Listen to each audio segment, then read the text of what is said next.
School in Michigan, so I've passed by here on the way up to visit her. It's not nearly as snowy then, which was a good thing, and it's really, as I said, a great honor. Now, first of all, how about them Seahawks?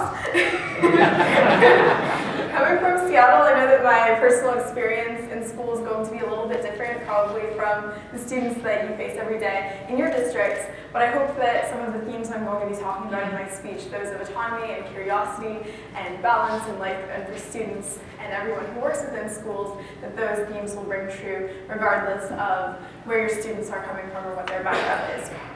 So to tell you a little bit about myself and the school that I go to, I'm a senior, and I go to a high school that was ranked in the top 10 in my state.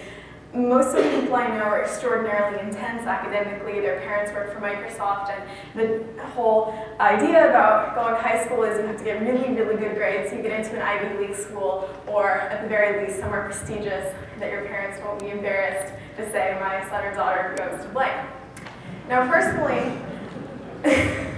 that's not why I go to school, and that's certainly not why I, at least for the majority of my education, strove to get good grades. I didn't honestly think that much about all these pressures about applying to college and all that until the summer between my junior and senior year. And then I was like, oh my God, this just got real.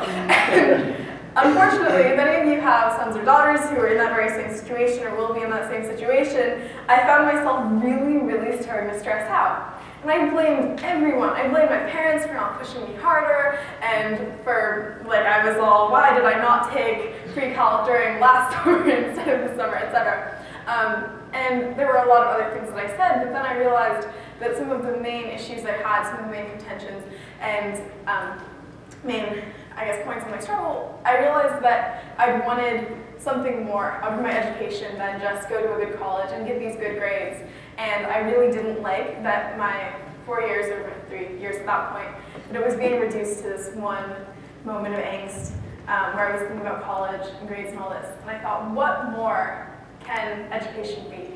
What more can my high school experience be than simply a piece of paper that makes me feel like I can only apply to this bracket of schools? What more can my high school experience be than some fun dances or waking up early in the morning and complaining about it? What more can it be than a certain set of social groups?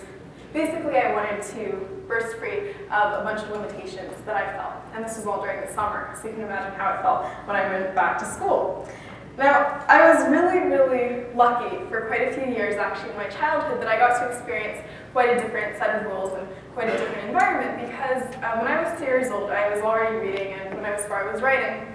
My parents wanted to enroll me in kindergarten or first grade at that point because they didn't see much point in me learning how to read if I was already writing, and unfortunately, most of the local schools said, no, we can't really do that, so they decided to start educating me at home, and that was something that continued for a few years. When my friends who went to the local elementary school came over to play with me, I was really jealous of them. I was jealous of them because they had really pretty Xerox worksheets with fill-in-the-blank questions. I was like, filling in a blank? That is the bomb, guys. Or that was actually a phrase, so I'm embellishing here. Because I was like, I have to write whole paragraphs. You guys have it so, so easy. And in retrospect, I should not have been nearly so envious. Now that I'm in high school, I realize that so many of the problems that I see can be alluded to not just with that juxtaposition between the filling in the blank versus coming up with your own ideas or writing paragraphs. It can be alluded to with the fact that even at that young age, my friends were saying, I hate school. And not just I hate school, but it was very normal for them to say that. It was normal for them to be dragged out of bed and for their parents to yell at them, wake up in the morning because they weren't excited. It is no big deal, the status quo, just another normal day. When kids wake up and say, oh, I don't really feel like going to school today, or I don't want to go through another day, or I hate school, whatever kind of turn of phrase it might be. I will be honest, I too have been that kid. I have woken up in the morning at 6, God forsaken, 25 a.m., looked at my alarm clock and been like, I could just be sick today. But there are so many reasons beyond it being early in the morning. I wrote down a few of the reasons that I see my classmates or my friends complaining when in the morning we're going to school. Sometimes you're having a bad day, and you just don't want to walk in front of this multitude of people. My high school is 2,000 people, so you feel like that's a multitude. All of them are scanning you, looking for insecurities, every crack in your armor, more invasively than airport security. Sometimes you have a test that kept you awake until 3 in the morning, tossing and turning in bed, thinking about how much that test is worth and how it will mean the difference between 79.1 and 80.5 on that transcript that is getting sent to all the colleges you applied to for your mid-semester grades. And so for myself, I applied to 13 colleges, and my teachers would ask, 13 colleges, isn't that a lot? And my response would be, I know someone who applied to 27. Because those are the kinds of pressures that students are facing, continually asking, am I good enough? Am I good enough compared not just to the students that I know in my AP classes, but am I good enough compared to the students in the other city or the other state or the other countries? Sometimes you wake up in the morning and you know that you're just watching a video in one class and you have a sub in another, and so most of what you're doing that day is either easy or pointless. And you think of all the things that you could do, all the scholarships to apply to, all the stories to write, all that life to live, and you wonder, is going to school today worth it? Sometimes one of these reasons, or maybe all of them in a big blistering heap at once, have been mine. And I'm not a student that my teachers would look at and say, Adora is at risk, or Adora is disengaging with her community, or any of those other words that I think are used to describe a lot of students who stereotypically hate school. But I know that those reasons have been mine and that they can be applied to a lot of different students. Once, maybe these same reasons were yours when you woke up in the morning and thought about whether or not to go to school that day. I challenge you not to forget if you had those days when you were in high school and if you had such reasons when you were in high school. I challenge you not to forget because my greatest fear is that I will forget. And my classmates and I are going to graduate this June and throw our caps in the air and kiss every sucky moment we had in those 4 years in amnesiac's goodbye. I don't want to forget because if I go into education with this attitude that everything was great and I loved every single moment that I had, if I go into education with the attitude of someone who has forgotten what it was like to be a student, then how can I change things when I don't know what to change? But the fact is, it's easy to forget. It's human, it's natural, and there are so many more important things in life. I hear from my friends in college already that they don't remember a lot of the things in high school that they thought they would remember. That's why most of all we need student input in education decision making, because it is easy to forget. The reason that I travel internationally to speak about education is because I hope to see a day in the future, which is fitting for the Bridge to the Future theme. I want to see a future in which no student wakes up in the morning with the only reason they get out of bed and put their shoes on robotically being that going to school is compulsory. Someday, I want every single school to look like a student dreamed it up. And no, I don't mean Xboxes littering the hall and free food everywhere and a disco dance party like down the hall, though that would be kind of cool. I just mean a school that students don't hate. That students don't say, I don't want to go today. That students don't have to do this strange calculus in the morning between how pointless one class will be versus how much they'd have to catch up on if they actually called in sick. I want a school that students don't hate. A school that students don't hate. That demands 3 things: autonomy, curiosity, and balance. Notice that I'm not speaking a whole lot about tricked out technology or data-driven practices, not the smartest students or even the richest neighborhoods.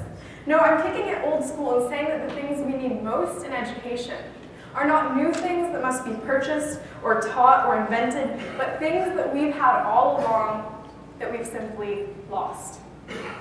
I remember distinctly this question I heard from a speaker at a conference on education a few years ago. And he asked, what would you do if you wanted to teach a child? Would you sit him or her down in the living room and say, well, little Henry or Sarah, today you're going to learn about math, and then ring a bell in 1 hour and say, you can go to the bathroom now? Is that how you would teach a child if you just had one? The audience laughed. Now his main point was that education as we know it, many facets of it run counter to the way that students actually learn or the way that teachers might naturally teach. And in my own life, I know that I've learned best, not because of regimented timelines or very linear curriculums, but because of personal relationships. I know that this probably rings true to those of you who have been teachers or who have seen teachers working with students, that it is truly great relationships that drive so much of learning. And I extend learning to be more than dates and times in history or pathogenic bacteria that I memorized in biology. I mean everything I've learned about anyone in my short life. Sometimes I wonder how I walk away from these conversations in the wee hours of the night feeling so much infinitely smarter and at the same time completely curious about all the things in the world I don't know.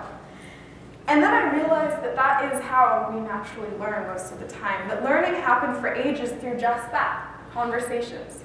Conversations between friends, acquaintances, adversaries, random guy walking down the street. The dialogue in Plato's Symposium may have been fictional, but his Platonic Academy was not. And I found it very interesting reading about the Academy that they didn't really have formal distinctions between teachers or students, but instead posed problems to be studied and solved by the others. Learning through asking questions and solving problems with both peers and your teachers requires independence from students. It's independence that I understand many adults fear is unreasonable to expect. I understand that. I know that what happens when you leave a group of high school students to their own devices can be extremely terrifying at times, sometimes property destroying at others. But I would question if that independence is unreasonable to expect because we've schooled it out of students. There is a tremendous irony, I think, to be found in the fact that for years and years we're taught to follow directions to the letter, fill in blanks, not question authority. And then suddenly we're thrown into an environment where we have fewer assignments, more free time, and this strange little thing called choice. How foreign. That environment is called college, and we wonder why some students aren't ready. Now I know of a student whose schooling ended when he was just 10 years old.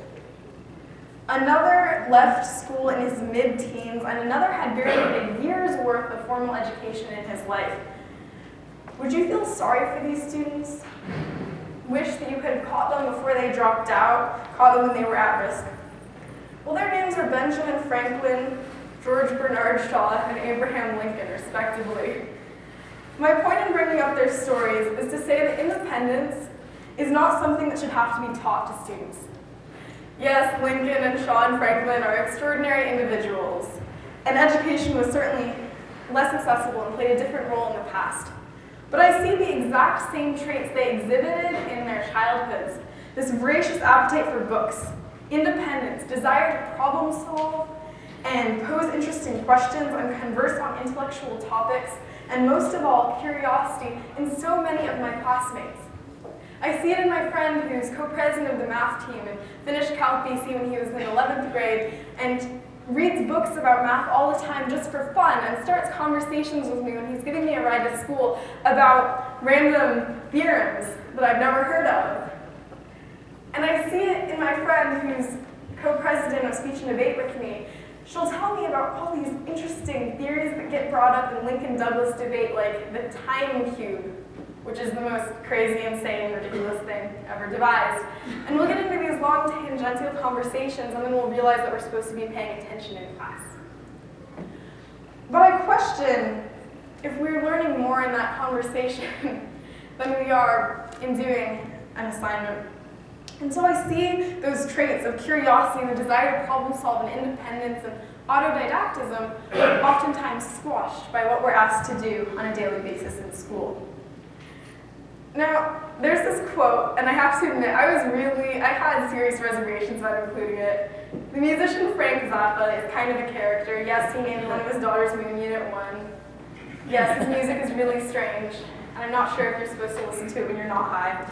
But with those caveats, Frank Zappa once said, and I swear this is a serious talk, he once said, "Drop out of school before your mind rots from exposure to our mediocre educational system. Forget about prom and go to the library, and educate yourself if you've got any guts. Some of you like pep rallies and robots who tell you what to read." For the record, that quote is not representative of my own sentiments. It's feels like the little movie directors or the movie companies, including the, this movie does not represent the views of 21st Century Fox or its parent companies. For the record, I don't think that students should drop out en masse. And I had a ton of fun going to senior prom last year. But I think that public education is a lot more than what Frank Zappa described it as in that quote. I think that it's our nation's best hope for creating a generation of informed citizens. I think that it is our best hope for allowing social mobility and for allowing students who come from all kinds of backgrounds to be able to mix with each other and learn from the diversity of experiences that they have. But I also think that American public education is not fully doing its job of creating good Americans. And here's what I mean. When we think about the founding fathers, or figures to look up to, people like Benjamin Franklin or Abraham Lincoln, we think curiosity, we think audacity, we think questioning authority, we think independence.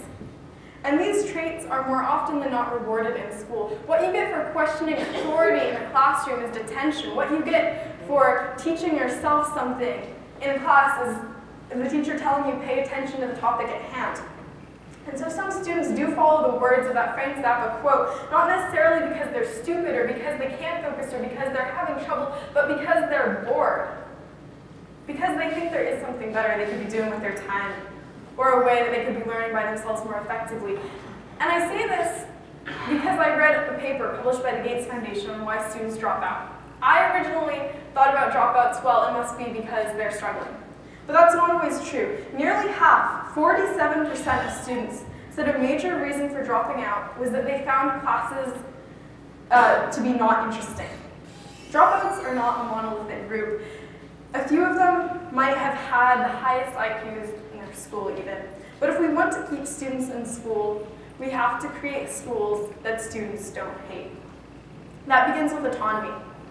The independence and curiosity that was so richly rewarded in the lives of some of our greatest role models, people like Abraham Lincoln or George Bernard Shaw, can be introduced in school.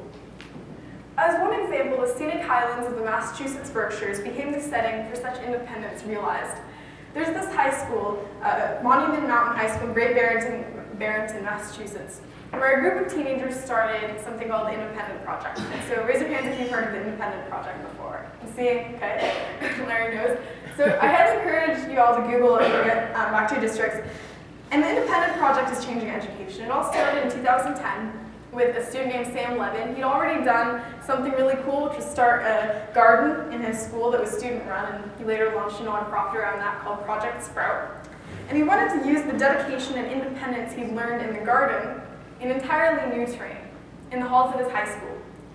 He started a school within a school program called the Independent Project, and it was built around the ideas that students could be collaborative learning in a setting of their peers, instead of necessarily learning everything that was to be learned from their teachers.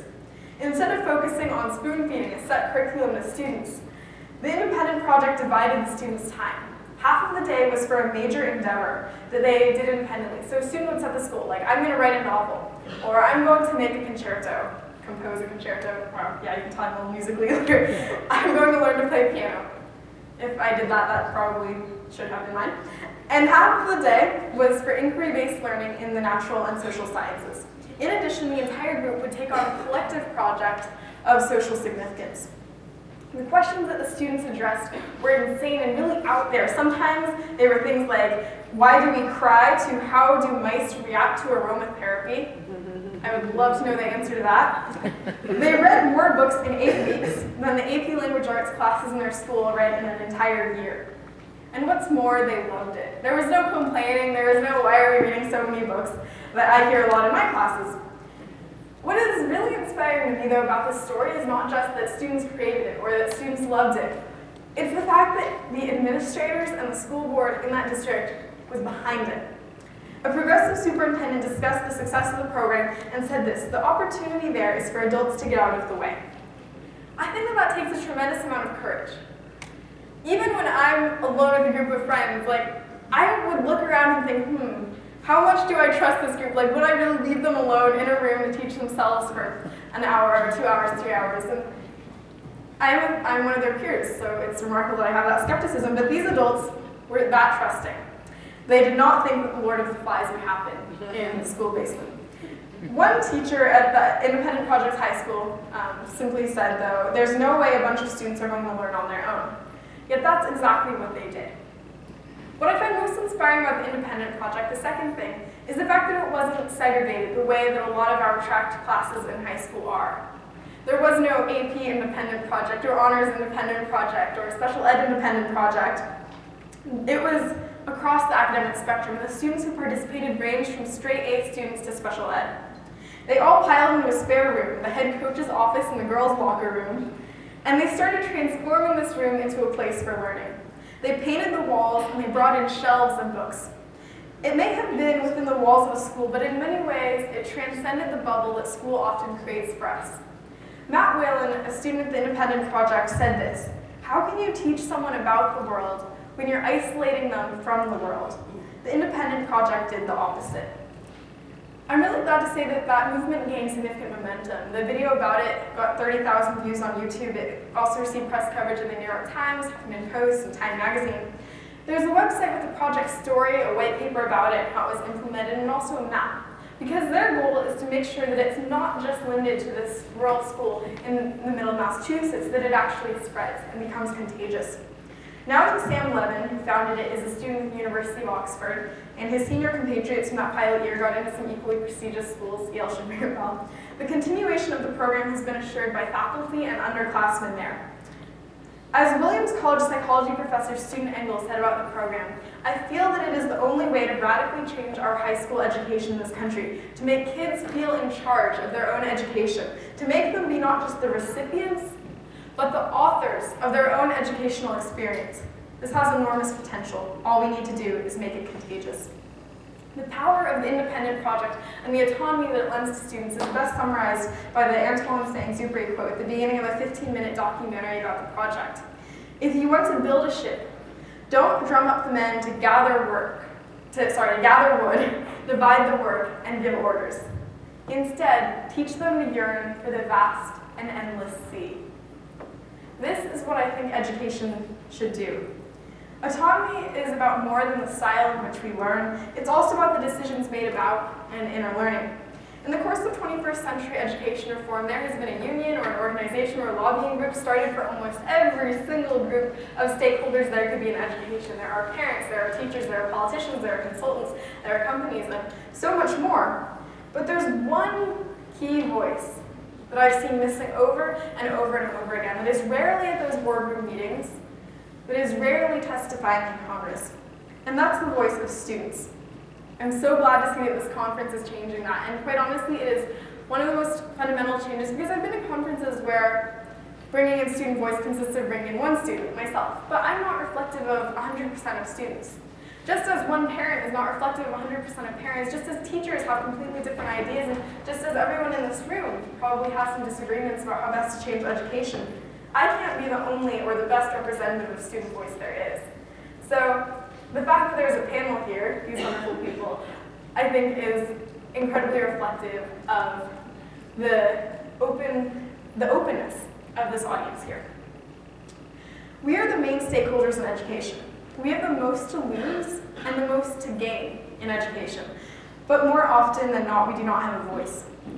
The status quo teacher-student model is a one-way street to nowhere.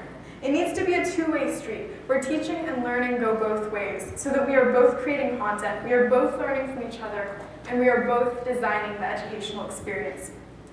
This year, I'm taking a class called Global Health. Signing up for it was a little bit of a gamble because we are the self-described guinea pigs. It was just launched by my school this year, and it's a 3-period block, so it's kind of intense. After the completion of every single unit, whether it's malaria or polio or whatever else we're focusing on, our teachers solicit our feedback on a Google Doc, asking really specific questions. How did you like the reading of this unit? How did you like the labs? How do you think it could be improved? And what are some questions we might ask in the discussions the next unit? This is how it should be, because we are the ones who sit in the classrooms and go to school 7 hours a day. Students have the insights to have meaningful opinions about education reform and policy. Keeping us silent is a fundamental flaw in any kind of educational reform design. Student leaders are beginning to change that. I received an email a few months back from a kid named Zach Mohammed, and he's a freshman at University of Maryland. And what he was saying to me was, Adora, I know you're super active in the education reform thing, and I'm launching an organization called Student Voice. We're just going to start out by being pretty active on Twitter and using this hashtag Student Voice, STU voice. And I thought, okay, that's really cool, Zach. Yay. And felt in the back of my head, is this going to be another one of those really idealistic but very small ventures that doesn't do too much?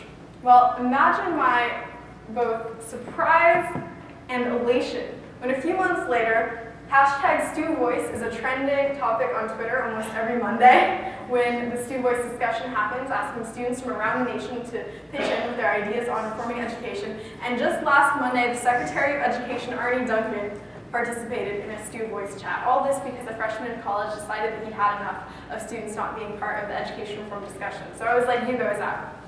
And a student that I know, Jordan Howard, she tweeted out at Arne Duncan or hashtag Stu Voice, the fact that the Secretary of Education is like in on this conversation and the students are participating, this is really dope, or something like that. And Arne Duncan wrote at Jordan Howard, yes, it is dope. So I just really love that moment.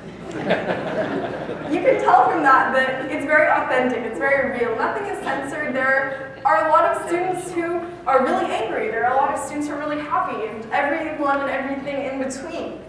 This is the power and promise of student voice when it's unfettered by artificial restrictions. Yes, it is pretty dope. The same way that we're born with curiosity or independence, and the same way that I think school has to take that into account and give us more opportunities to exercise our natural muscles in those areas, I think we're born with a desire for balance.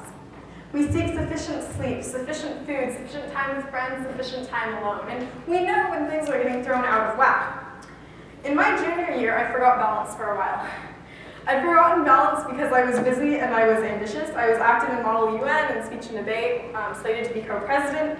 I'd rashly joined the wrestling team in November, and yeah, I know, I don't look it, but I did that for a while. And I'd taken this running habit that I'd begun the summer previous more seriously, and I would run my first 4-mile race that fall. Somehow, I planned to do National Novel Writing Month also that November, and on top of 4 AP classes, one of which I was studying independently and traveling every month, or more often deliver speeches, which I tended to start writing like the night beforehand, and honestly, that is a habit I've never gotten rid of.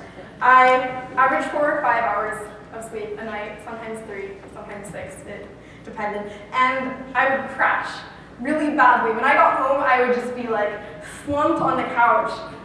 Okay, I'm not gonna actually like recreate it because I just realized how unattractive it was, but there was this horrible moment. It may have happened twice, maybe thrice.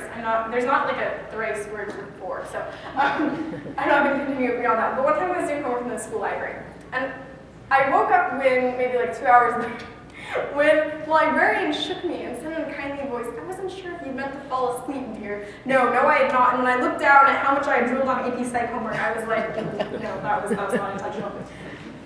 Now, embarrassing anecdotes, which I really should not be sharing during serious speeches aside, this life was not so unique.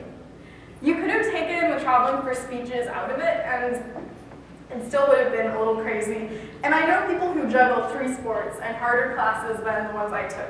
Some have to deal with health issues that require long absences from school and making up work for unsympathetic teachers. Some are active in leadership and have to be there early to prepare for school events and stay late afterwards to clean up. The list goes on. Now this year, I had to take a health class as a graduation requirement. I say had to because most of my friends chose to take it online during the summer so they could free up another spot at school for an AP class, typical. I decided, who cares, I might as well take health. It was the best decision that I could have made. It's derided as an easy A, and when I tell people that I'm on my way to health class, and they give me this look that is like, okay, enjoy 1 hour of nap time, kid. But I say that health is one of my favorite classes without shame. In just 1 week, my teacher, Ms. Ewing, seemed to know us better and listen to us more than most teachers I'd had would over the course of a semester. That Gates Foundation white paper about high school dropouts said that every student needs to have at least one trusted adult in the school building. For many people at my school, I think that Ms. Ewing is that person. What I liked most about health was that it taught me to look again for the balance that I'd been missing, especially in junior year. In that class, every single person got to deliver a presentation on a topic of interest related to health, so I learned from my peers. I learned from my peers about Lou Gehrig's disease and thyroid cancers, bipolar disorder, and the effects of e-cigarettes. I heard powerful personal stories, like the kid who had smoked since 7th grade and had recently quit. And all of these things I've learned about my friends in ways that I never could have outside of class. It was peer-to-peer learning at its finest. And I think that it was powerful because Ms. Ewing not only knew us and listened, but she started the right conversations. So in many ways, that health class not only brought balance back in my life, but it was a summation of what I wanted to see in education. It was that autonomy through the peer-to-peer learning and teaching our teacher, even teaching our classmates. And it was independence and being able to do our own research and choose our own topics. Many people will say that school is supposed to be preparation for society. And society doesn't hand you friendly health teachers and enough time to take care of yourself. Life is just a rat race. Personally, I think that we build what we want our society to be in school. And after enough nights of getting 4 or 5 hours of sleep, I know that I want to be someone who prioritizes health as much as I prioritize work or academics. And I think it sends the right message for schools to do the same. On that note, please do something about school start times, because science has proven that teenage students' sleep cycles are significantly later than those of younger children and adults. I saw a talk by the sleep scientist James Mask once who said that it was like 3 a.m. to 11 a.m. And while I think most of my friends and I don't need to go that extreme, it's definitely skewed later than younger kids. So in Minneapolis, went from a 7:15 a.m. to 1:45 p.m. day to an 8:40 a.m. to 3:20 p.m. day, attendance and continuous enrollment increased, and tardy numbers and school nurse visits decreased. Students gained an average of about 1 hour of sleep per night. I'm familiar with the arguments against later start times, but quite honestly, many of those revolve around the needs and wants of adults, and their bus schedules, and their work schedules, etc. I use this as an example for balance and for autonomy and the rest, because I would like to pose the question, must school be about the adults, or can it be about the kids? Students want the balance that I learned again to seek in my health class. Students want to be allowed to be curious, like the students in the Independent Project asking those questions about mice aromatherapy. Students want the autonomy that those on the Stu Voice hashtag and every Monday on Twitter are working towards, sending in suggestions for how school could be better. Balance, curiosity, autonomy. The question is, will stakeholders do more than listen, but also take action? In asking this question to audiences at education conferences, I often quote one of my favorite poems, which is Harlem by Langston Hughes. It reads, "What happens to a dream deferred? Does it dry up like a raisin in the sun, or fester like a sore and then run? Does it stink like rotten meat, or crust and sugar over like a syrupy sweet? Maybe it just sags like a heavy load, or does it explode?" I quote it because every day teachers are walking into classrooms and facing rows upon rows of students sitting there with dreams deferred. Taking action is more than ever an urgent moral imperative, because the simmering discontent of those students who may never have the chance to speak up in that classroom or in any classroom, it is exacerbated by the fact that we see how our education could be better. We have more chances than ever to make change outside of our schools. We're doing things like starting nonprofits and organizing conferences and traveling to speak. And the contrast between the exciting possibilities in this world, the world outside of school, the world that I am living right now instead of taking my AP Bio final, the difference between this and the arbitrary information we memorize in the world within our schoolroom walls is too great. When I think of schools that facilitate independent learning and creative doing, I ask questions. What if schools are more like Plato's Academy in Greece, focused on peer-to-peer learning and asking questions and problem solving? What if they were more like libraries, open spaces acting as portals to knowledge and discovery? I ask these questions because we need spaces that do not restrict us, spaces where we can explore, discover, imagine, and create. When I talk to students a decade or two down the road, I desperately want them to be amazed and incredulous and shocked out of their minds when I say that when I went to school, everyone was supposed to do an assignment the same way. That if you wanted to do crazy awesome things, like organize conferences or start nonprofits, that you had to do them outside of school. That no, people in my time didn't change the world from their classroom chairs. Really, what I'm about to say might just be a selfish desire for me and my last year, now my last semester in high school too. I desperately want those students of the future to be amazed. Because I want them to know only a world where independent learning and creative doing are the norm, not the exceptions that slip through the cracks. I had many reasons at the beginning of this talk for why someone might say, I hate school. You feel vulnerable when you're going through a bad day, or you're stressed about the big test and your grades in college.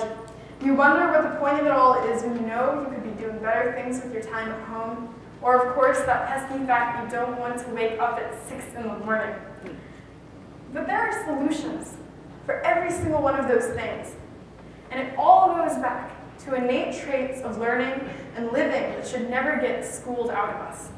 Autonomy, curiosity, balance. Please solicit student feedback in your district, and not just through surveys online or student councils. Ask random students for thoughts at lunch, drop in and make an unannounced visit. Hold discussion circles at school libraries or libraries. Start a district student advisory club that any student, not just the honors AP kids or the kids who play sport or the kids who are usually active in clubs, but anyone can join. Make hearing student voices, every student voice, not just my voice, not just their voices, but every student voice, a priority. In fact, your first priority, so that we can create schools that students don't hate. In fact, scratch that. Let's create schools that students love. Thank you.